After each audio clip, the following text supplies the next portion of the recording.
All right, good evening everyone and welcome to the SFL webinar series. My name is Jennifer Jones and I'm the Programs Associate here at Students for Liberty.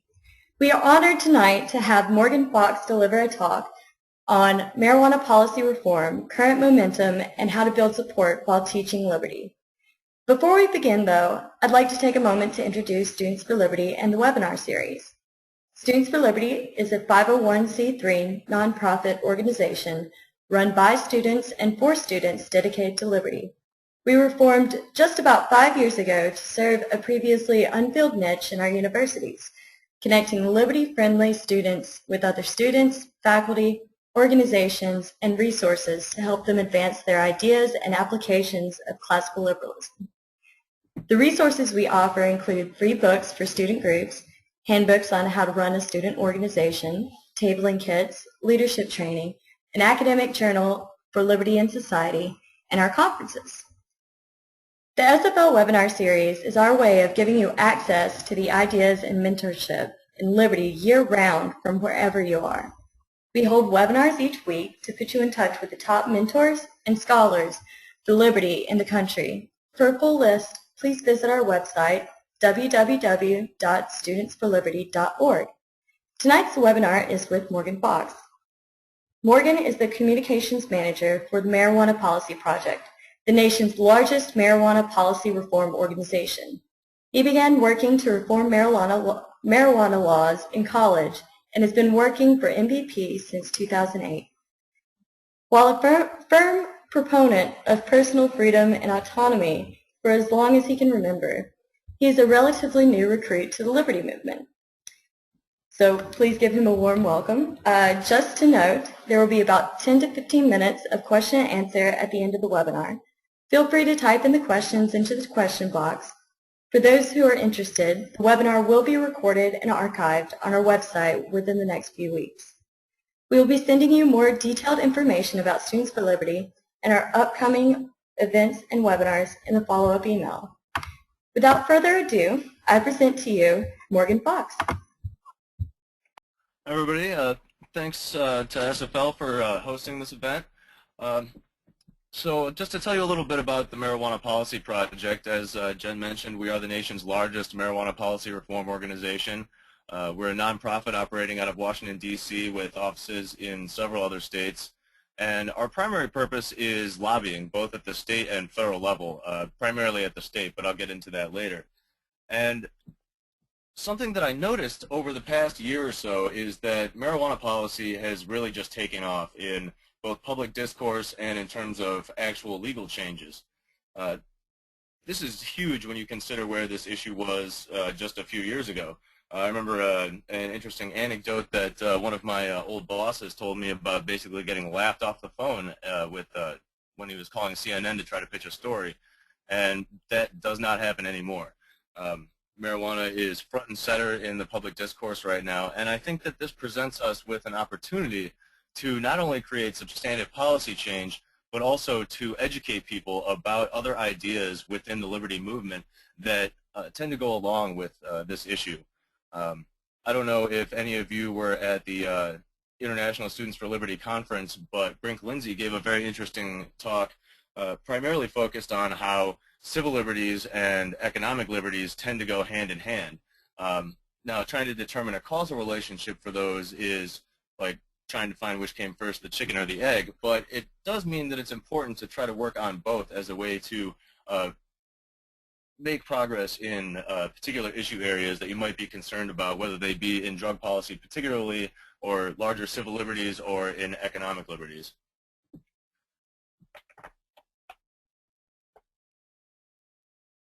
So I'm going to start by just talking about a little bit about where we are right now. Currently, 18 states and the District of Columbia have effective medical marijuana laws.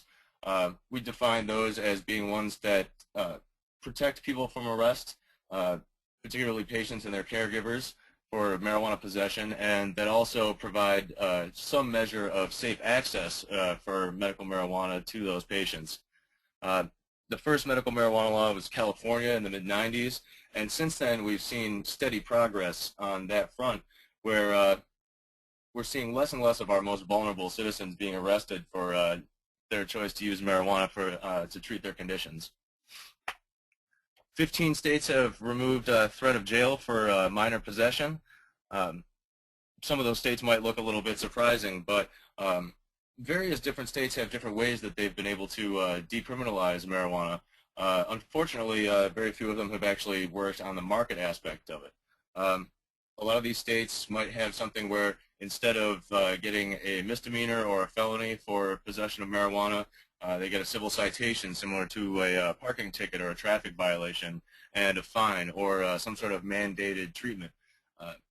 All of these are better options than jail, but they don't really address the prime cause of most of the harms of prohibition, which are the market aspects of it. They also deny the market access to this commodity. Which brings us to the two states that made marijuana legal in this past election, Colorado and Washington. Both of these states allow adults to possess up to 1 ounce of marijuana on their person. Both of them don't allow for public usage, but the important part is that both of these states have included portions in their law to set up regulations for the marijuana industry to be able to govern the cultivation and distribution of this substance. Whereas no states, and actually like no other country in the world, has done that since the mid-30s.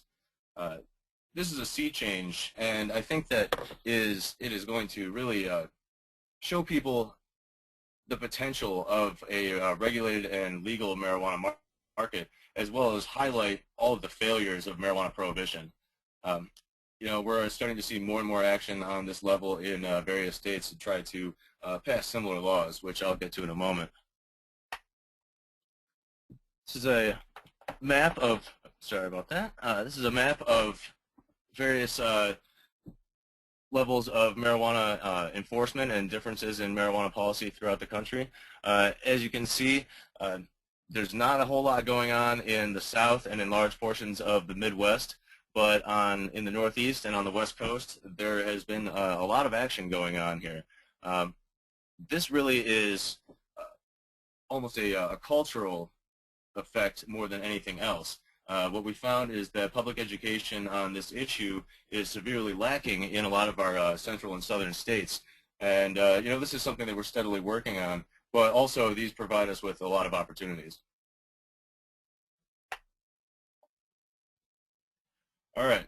So this year, because of the passage of Colorado and Washington's laws, and I should mention that Colorado's law actually allows for small-scale cultivation on a personal level, making it probably one of the most free systems that we're going to see for the time being when it comes to marijuana policy.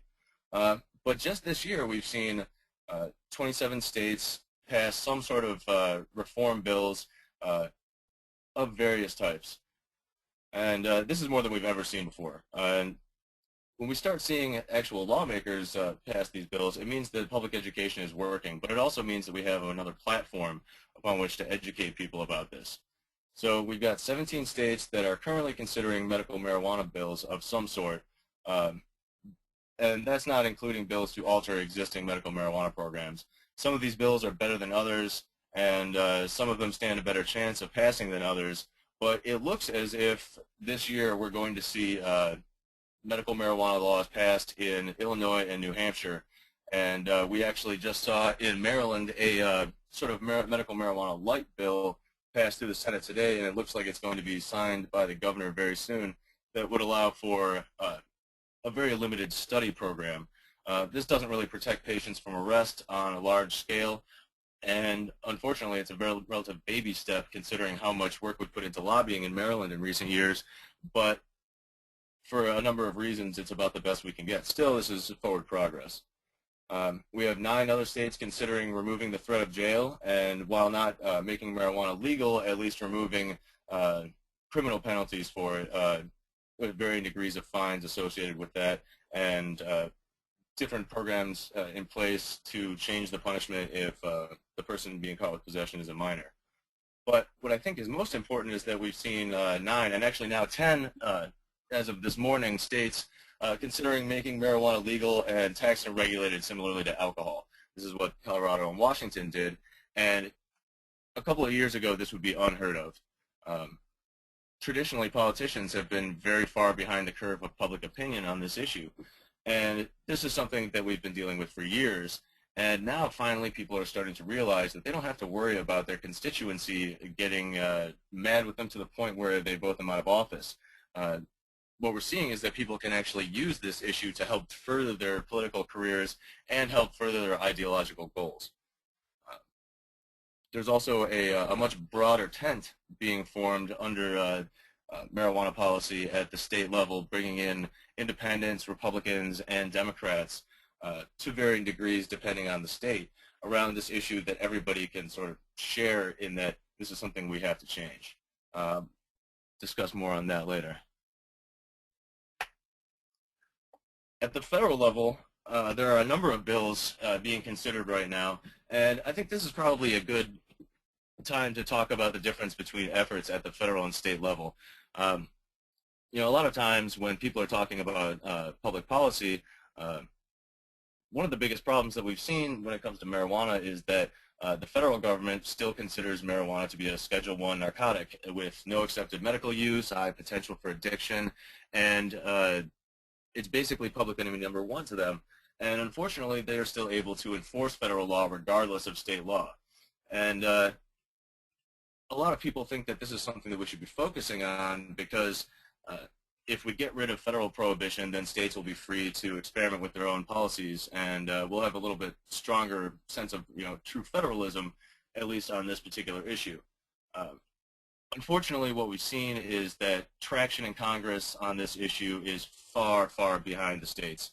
I mean, if you're looking at politicians everywhere being far behind the curve on public opinion, federal lawmakers are far behind the state level. And interestingly enough, this is analogous to the way that alcohol prohibition ended, beginning with various states simply not enforcing it or changing their laws so that they would at least have the option. And after a certain number of states had actually passed such laws, the federal government was forced to address the issue. And that is basically what our strategy is so far. While having bills at the federal level is always good as a placeholder and to keep the conversation going, the chances of them passing are relatively slim at the present time. That being said, they should still be promoted, and it allows for a springboard for the conversation at a variety of different levels when talking about public policy. So I'll just go through these really quickly here. The two bills at the top are industrial hemp bills, which I think in general tend to be supported by a lot of more moderates or people that have a stronger feeling about social conservatism than they do about economic freedom. And industrial hemp is the one thing where, you know, you can appeal to a very broad base, but unfortunately it doesn't have as much social cachet as the marijuana does. Also, it's just as a matter of allocating resources, by passing laws that tax and regulate and make marijuana legal, hemp becomes de facto legalized along with that. Whereas trying to pass industrialized hemp bills are very difficult because a lot of people still have the idea that hemp is marijuana, when in reality they're just cousins, and it's impossible to get any sort of psychoactive effects from hemp. This is just an issue that we've never seen any traction on, and one that really is not going to be successful in the long run, despite the myriad industrial applications and agricultural potential that this plant has. And the rest of these bills are basically varying degrees of trying to get the federal government to allow states to explore their own policies, whether it be for purely for medical marijuana or for marijuana entirely. H.R. 499 actually wants to remove marijuana entirely from the Controlled Substances Act and place it under the control of the Bureau of Alcohol, Tobacco, Firearms, and Explosives, or some sort of a similar organization. You know, this is something that a lot of people have debated about, but it would actually make it a lot easier for states and federal law enforcement to be able to control cross-border trafficking, but also so that individual states would have the freedom to experiment with their policies.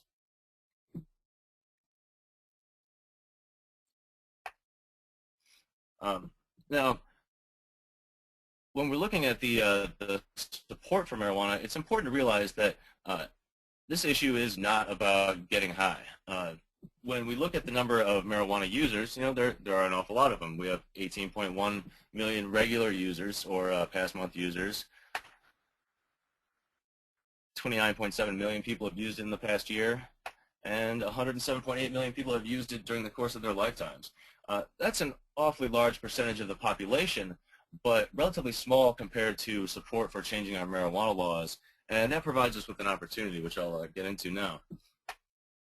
So when we look at national opinion trends here, a Pew poll just came out last week that showed record high support for making marijuana legal. As you can see here, we've just bridged the majority, and these trends have been steadily increasing.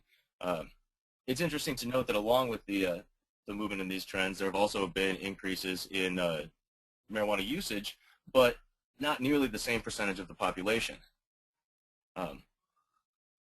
Now, this doesn't seem like it's going to be overwhelming, but when you look at it, it's really just the tip of the iceberg. And when you look at why people support legalization or the issues that they do support that are associated with legalization, you start to see some opportunities for spreading liberty messages much more effectively. Now see here, by party, we see independents, of course, having the highest support for legalizing marijuana. And a big reason for this is that most libertarians and some other independent groups, but primarily libertarians, not only support fiscal conservatism, but also personal freedom. Unfortunately, Democrats, while very close, tend to support this issue out of a sense of personal freedom, but are unwilling to really discuss the market aspects of this and the fiscal conservatism that this issue embodies. Conversely, Republicans, we found a very similar trend in that a lot of Republicans will claim to be fiscal conservatives, and they are in favor of states' rights and federalism, clearly delineated constitutional boundaries, and the 10th Amendment, but they will stop just short of the marijuana issue because of social conservatism. So if we really look at this issue and look at the messaging that we can use here, we can get both of those diametrically opposed groups to come to a somewhat centrist point while pushing the ideas that the liberty movement espouses. One of the biggest signs of that is that while Republicans, 60% of which think marijuana should be illegal, only 40% of them think that the federal government should be interfering in state laws. I think that that's really an important sign here, and it shows that we have an in. Similarly for Democrats. Regardless of what people might think about marijuana, everybody sort of thinks that the federal government should really take their hands off. They also think that this is a poor use of our resources. These sort of help us outline what are some of our more powerful arguments to use. All right, so when talking about the effective arguments, a lot of them won't necessarily make sense if you're talking about it from like a principled libertarian standpoint. And some of the ones that are more principled in terms of the liberty movement are maybe not the most effective arguments. So I'm just going to go over some of the most effective arguments that we found and then talk a little bit about how those can be combined with arguments that help push the liberty agenda in a greater sense. Marijuana is objectively safer than alcohol. This is the #1 most effective talking point when discussing this issue. Primarily because people have a ready comparison against it. The social costs of alcohol, the personal costs of alcohol are all widely known, and yet it is a widely accepted and integrated part of our society. When you can spread the message that marijuana is an objectively safer substance and has been proven so by every single study that's looked at it, and isn't associated with any of the social costs that alcohol is, such as domestic violence, traffic fatalities, things of that nature, people start thinking, well, why should this be illegal if this much more dangerous substance is legal? Uh, Prohibition does not curb use. We arrest over 700,000 people a year in this country just for possession alone, and yet we've seen the usage rates either climbing or staying the same over the past 10 years or so. Uh, you know, on a very basic level, this is just a failed policy, and almost no other policy in our legal structure requires such proof to overturn when it is so obviously a failure at its stated goal. So when you start telling people this and say, look, this is obviously a failed policy, maybe we need to start looking at alternatives, it does offer some potentials. In terms of libertarian arguments, I think that this one is also important because at the very basis, government should not be troubling the citizenry and placing undue burden on them for no purpose. And if the purpose of these laws is not served, then we have to rethink them, if not strike them completely and start from scratch. Our current marijuana policy is wildly expensive. In tough economic times, people really start looking at their pocketbook, and they, when they see that $7 billion a year is being spent on marijuana policy, they start thinking that, all right, if this is obviously a failed policy, then maybe we should be expecting a little bit more bang for our buck, or we should be spending significantly less. Law enforcement resources are diverted and away from solving and preventing violent crime. This is one of the biggest complaints from police officers when they're not on the record, or when you are able to talk to people from Law Enforcement Against Prohibition, which is a great group. I recommend everybody check them out if they can. You see that so much time and so many resources are spent on going after marijuana users and producers as opposed to going after murderers, rapists. And this is the sort of thing is not only talked about within law enforcement circles, but also within victim support groups. But you can really see it when you look at prosecution rates and when you look at the clearance. When we're solving a very, very small percentage of violent crimes, and yet our court systems and our police time is taken up by these relatively frivolous enforcement measures, we really need to look at that. And I think that that's a very powerful argument, particularly to people who have been the victims of violent crime.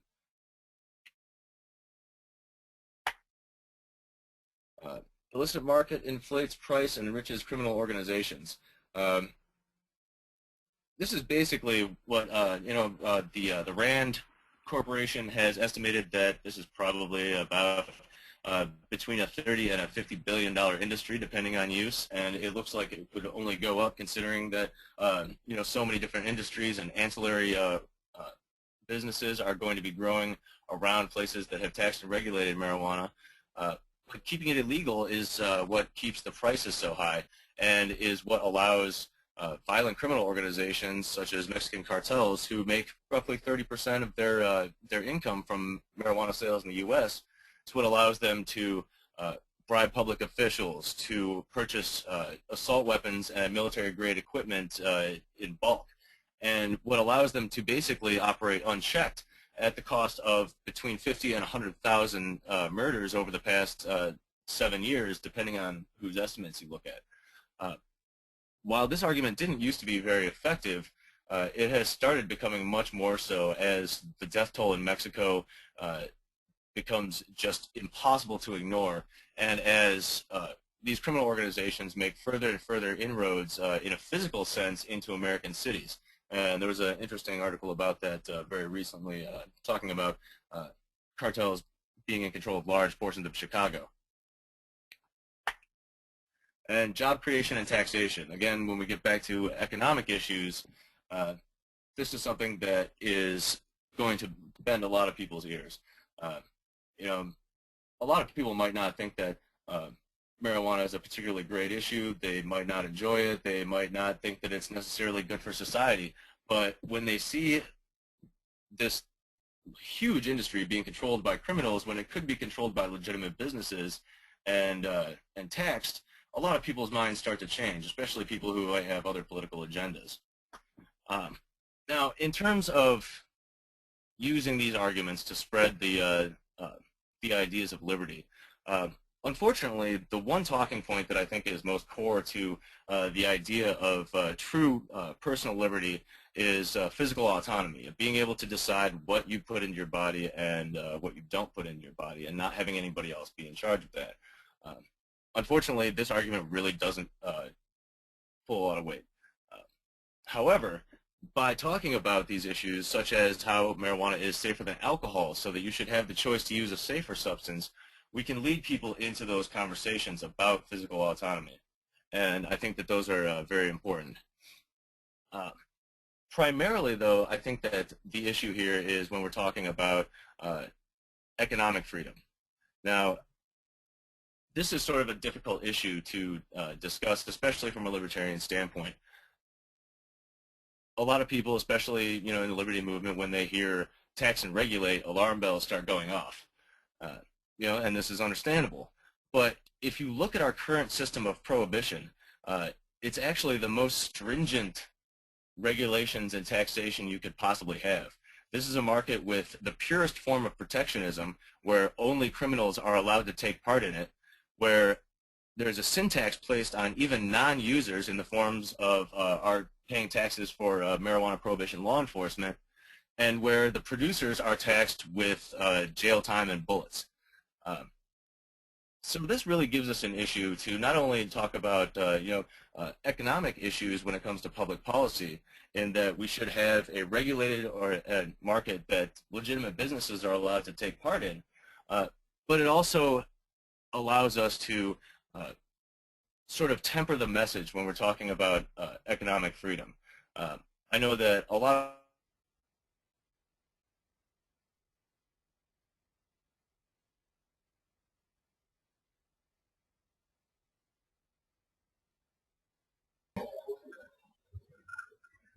Morgan, are you still there?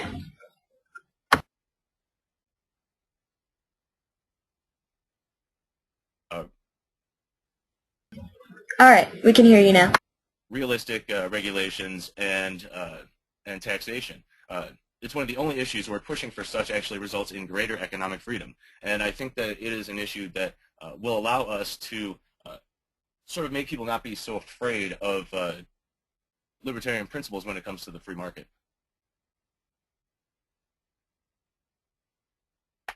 But basically, in summation, marijuana policy reform is not about getting high. This is about personal and economic freedom and rational public policy. We should be taking advantage of this opportunity and to promote sound policy change while bringing these ideas to greater prominence in the public discourse. And if anybody's interested, I'd be happy to take questions. All right, great. Thank you so much, Morgan. We do have a couple of questions already. If anyone else has any questions they'd like to ask Morgan personally, feel free to enter those into the question box down below.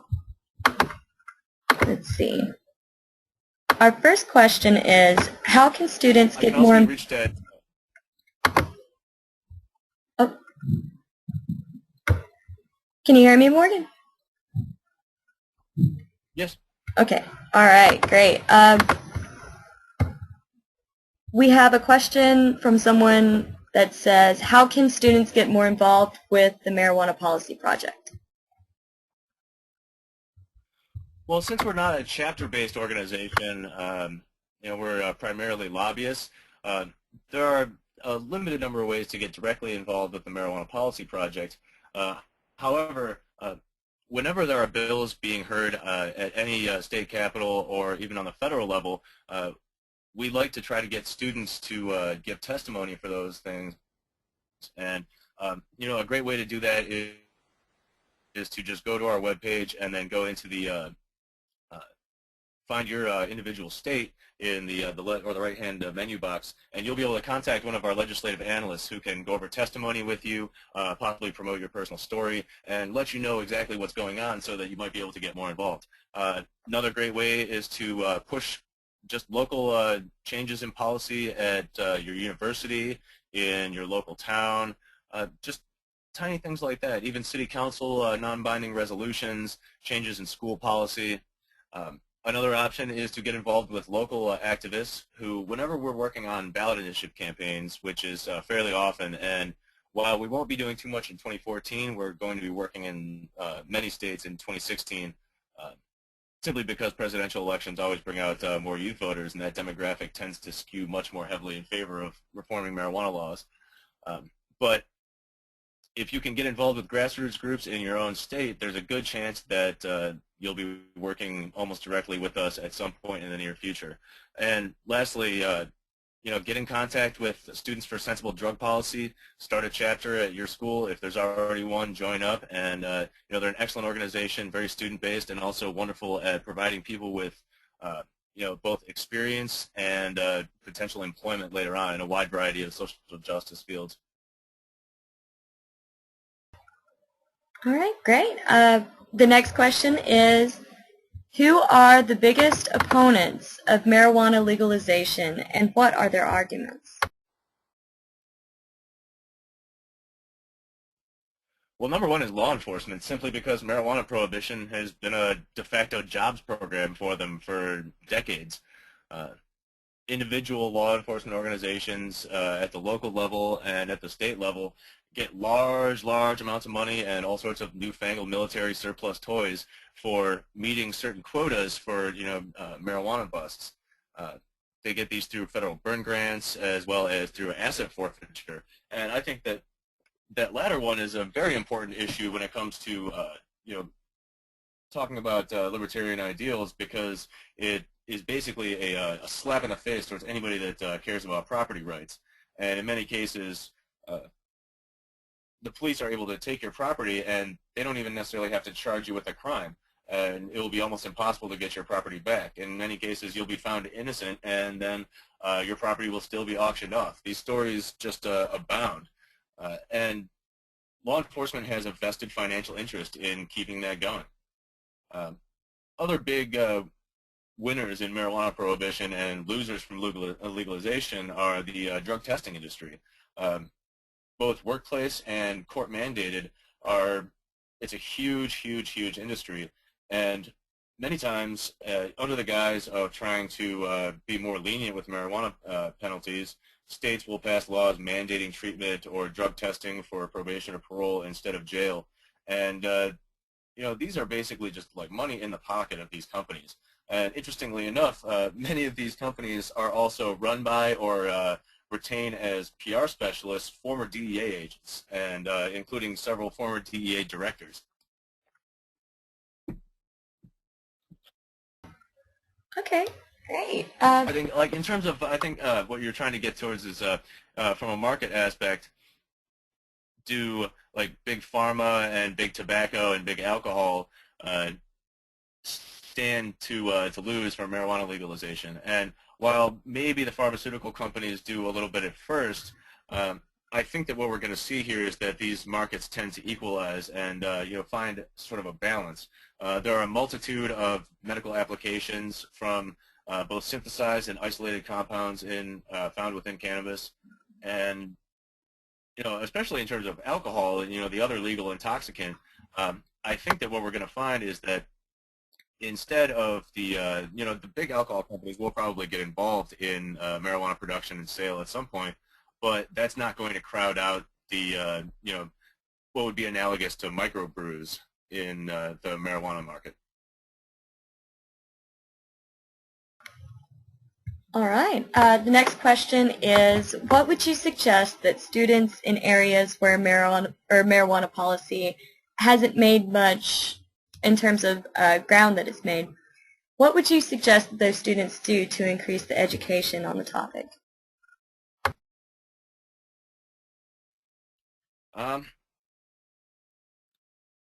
Well, your best bet is to start locally. Public education is very key, and if you can just reach a few people, particularly people that are in areas that are going to, like, the policy is going to be directly affecting you, you're going to be able to make a little bit more leeway. Lobbying is also very important. These guys will end up, like, coming in and out of office, but when people in the existing power structure in state capitals start to see your face a little bit more often, and you're there constantly talking to the State House reporters or to anybody in the press corps, you'll start to get a little bit more prominence, and people will start to talk about this issue in terms of your direct involvement. You'll be able to spur it a little bit. And as students, I think that there are a lot of ways to hold public education events and capitalize on those by alerting the media in a very responsible and very I guess professional manner, and you'll be able to reach an exponentially bigger market. Okay, great. The next question is, what careers are open to students and young professionals interested in the anti-prohibition sector? Oh, wow. I mean, drug policy is a huge field, and I think that it kind of dovetails a lot with a lot of other issues, both in the larger drug policy field as well as in a number of ancillary fields. Everything from, I mean, primarily you're going to be working at social justice nonprofits, which while they don't pay very well, it's nice being able to get up and say, I get to go to work instead of I have to go to work. So I think that there are plenty of jobs available once you are able to work in drug policy that will open up for you, both in terms of public relations, all sorts of writing and editing jobs, policy jobs, lobbying positions, social networking, and online outreach, video creation, all these things that are necessary in consort to be able to push a policy issue as well as to get effective public education going are all applicable in a wide number of fields. And within drug policy, there are numerous different niches that you can work with, whether it be sentencing reform, harm reduction and needle exchange, just educating drug users, trying to end asset forfeiture. The list goes on and on. So there are a lot of issues that are sort of connected to drug policy or that are interwoven with it that one can explore beyond just the confines of drug policy. Okay. So our next question is... That being said, there are a lot... Oh, sorry about that. Go ahead, Morgan.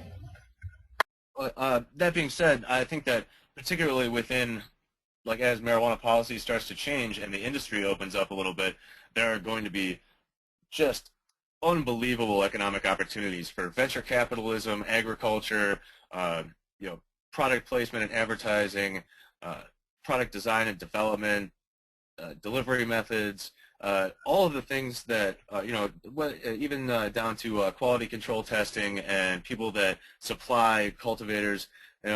This industry, while previously underground, when above ground, has the potential to keep a number of other industries that have been languishing afloat. So if you're trying to get outside of just policy and maybe go the entrepreneurial route, there are lots of opportunities available there as well. All right. Let's see. Our next question is, when marijuana legalization is on the floor of a legislative body, whether the state or national, what are the pros and cons debated? It really varies from state to state.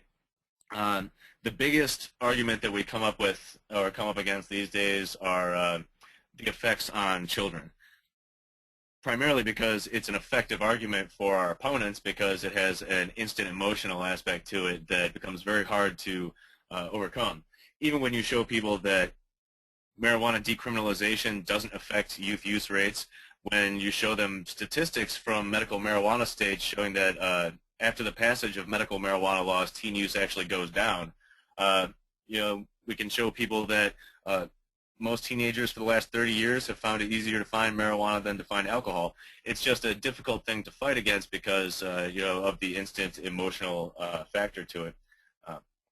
But that's an issue that does come up. So it's always good to be able to have figures there to back up the anti-prohibition aspect of it, but also the very simple argument that drug dealers don't ID.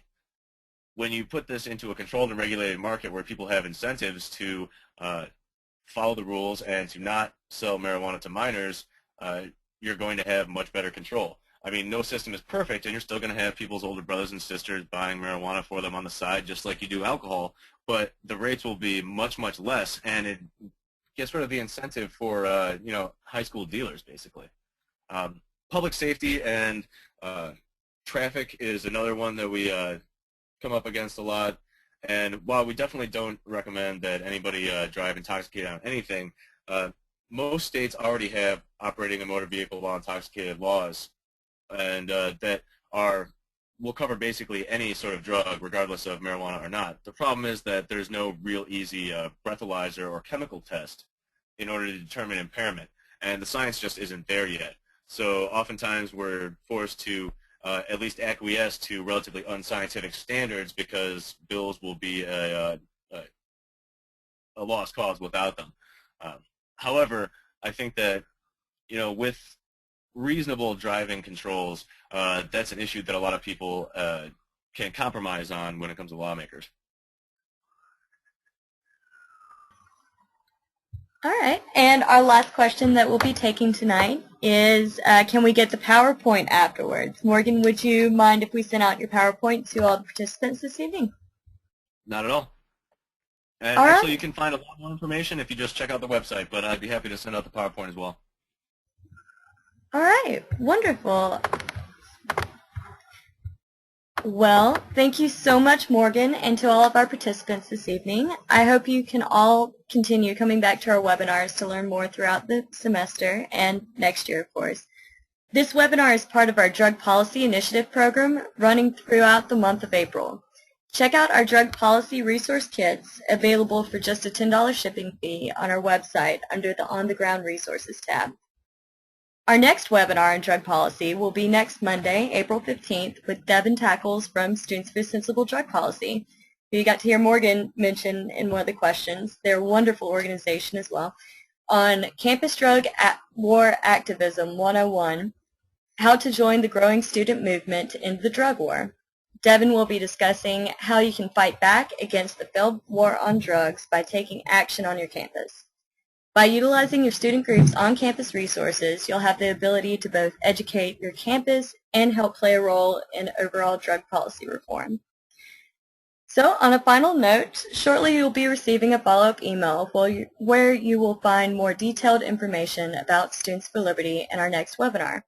You'll also receive a survey to evaluate the webinar. Please take a couple of minutes to fill it out. It helps us know how to improve the programs and to make the webinars more interesting for you. And with that, I think we're officially wrapped up for this evening. Thank you so much again, Morgan, and everyone attending. Have a wonderful night. Thank you.